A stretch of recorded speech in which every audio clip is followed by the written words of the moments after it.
Halo teman-teman, selamat berjumpa kembali di channel ini, channel tempat kita berbagi ilmu dan belajar bersama-sama.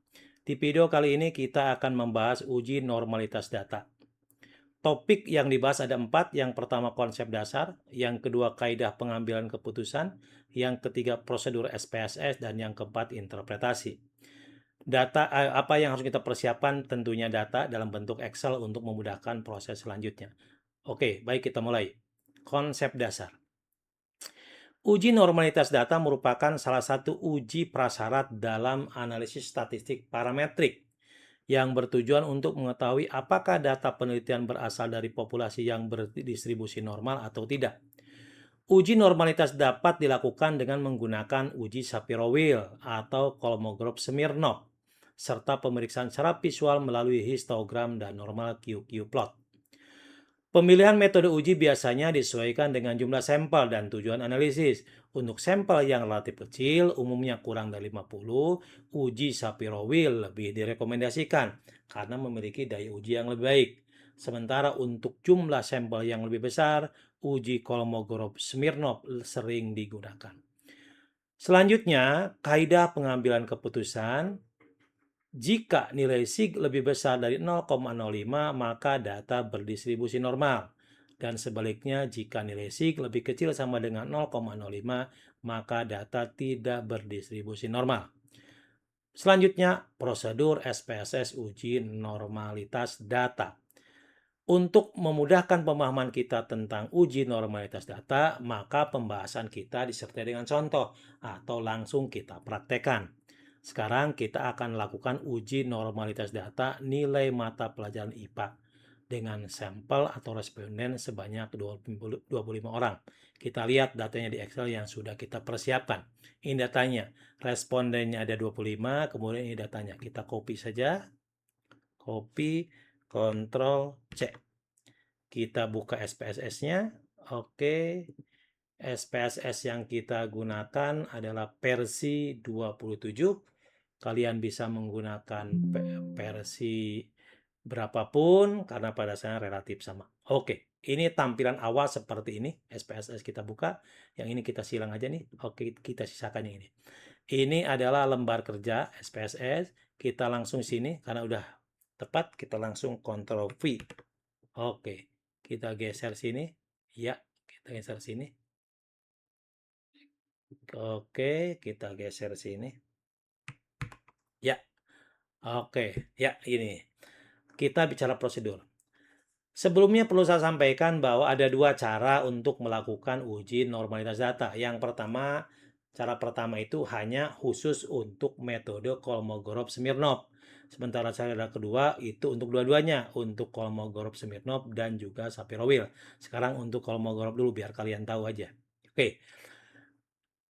Langkah pertama ini buka sudah, copy sudah, berikutnya adalah ganti var. Nih var 0001 kita ganti. Nah, ini seperti ini nih. Pedomannya nih ya. Kita ganti, klik variable view dulu, klik variable view, kemudian kita ganti ini X. Oke. Kemudian di kolom label kita ketik nilai IPA. Oke, IPA. Ya. Nih lihat nih, nilai IPA. Kemudian di kolom ini kita ganti skala. Oke, data skala ya. Selanjutnya kita klik analyze.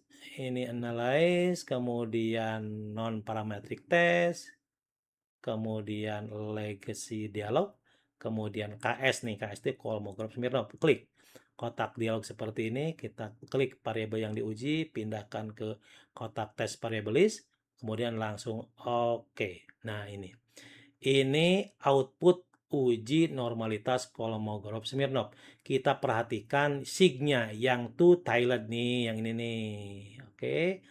Hasilnya 0,200. Kita interpretasi. Interpretasi tentunya kita lihat kaidah. Nah, ini kaidah. Jika sig lebih besar 0,05, maka data berdistribusi normal. Jika nilai sig lebih kecil dari 0,05, maka data tidak berdistribusi normal. Oke, langsung interpretasi. Berdasarkan hasil uji normalitas dengan metode Kolmogorov-Smirnov, gitu ya, diperoleh nilai asim sig to Thailand sebesar 0,200 nilai tersebut lebih besar daripada 0,05. Maka dengan demikian data nilai IPA berdistribusi normal. Itu cara pertama. Sekarang cara kedua, gitu kan? Cara kedua. Oke, cara kedua. Ya. Cara kedua nih, langsung saja, langsung klik Analyze, Descriptive Statistic, Explore. Ini kotak dialognya, ini variabel yang diuji, kita pindahkan ke Dependent List, kemudian klik Plots, centang histogram, ini untuk pemeriksaan visual, kemudian ini Normality Plot untuk melihat atau lakukan uji normalitas. Continue, kemudian oke. Ya. Oke, ya seperti ini ya. Oke, kita pindahkan.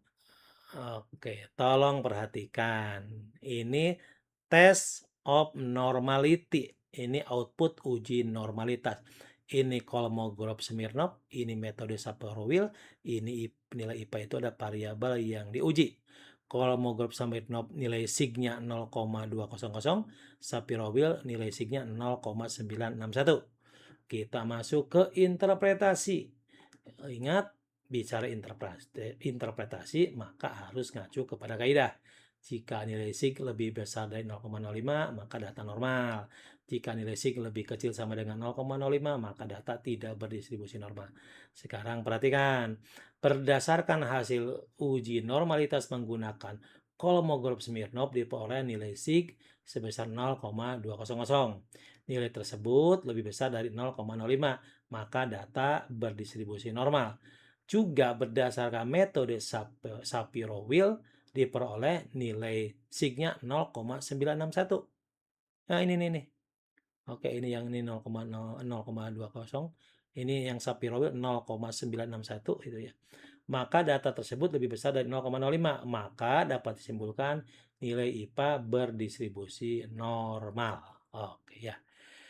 Selanjutnya kita lakukan pemeriksaan visual. Yang pertama histogram. Nah ini histogramnya, ini sebaran data seperti ini. Untuk memudahkan interpretasi kita klik 2 kali. Lalu klik elemen, kemudian klik show distribution kurva. Oke. Nah ini acuan kurva normalnya itu ya. Coba perhatiin datanya. Berdasarkan histogram terlihat bahwa distribusi data nilai IPA membentuk pola menyerupai kurva normal. Kalau kurva normalnya kan ini, gitu ya, menyerupai kurva normal. Sebagian besar data terkonsentrasi di sekitar rata-rata dan kurva normal mengikuti pola sebaran data yang cukup baik, gitu ya. Selain itu tidak nampak adanya penyimpangan yang berarti seperti kemencengan yang ekstrim, distribusi yang lebih dari satu puncak maupun celah distribusi yang lebar. Dengan demikian, secara visual dapat disimpulkan bahwa data nilai IPA berdistribusi normal, sehingga asumsi normalitas telah terpenuhi. Ini pakai histogram, berikutnya pakai normal QQ plot ini. Oke. Perhatiin, berdasarkan grafik normal QQ plot terlihat bahwa hampir seluruh titik data nilai IPA menyebar di sekitar garis diagonal. Ini garis diagonalnya nih. Oke, ini garisnya. Dan mengikuti arah pada garis tersebut. Meskipun terdapat sedikit penyimpangan, ada yang menyimpang dikit-dikit nih, ada yang menyimpang. Pada beberapa titik di bagian awal dan akhir distribusi, penyimpangan tersebut relatif kecil dan tidak menunjukkan pola penyimpangan yang berarti. Dengan demikian, secara visual dapat disimpulkan bahwa data nilai IPA berdistribusi normal, sehingga asumsi normalitas telah terpenuhi.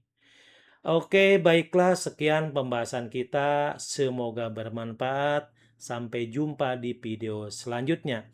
Jangan lupa klik, tekan tombol, klik, share, komen, kemudian subscribe agar channel ini dapat berkembang dan dapat menyajikan konten-konten bermanfaat. Wassalam.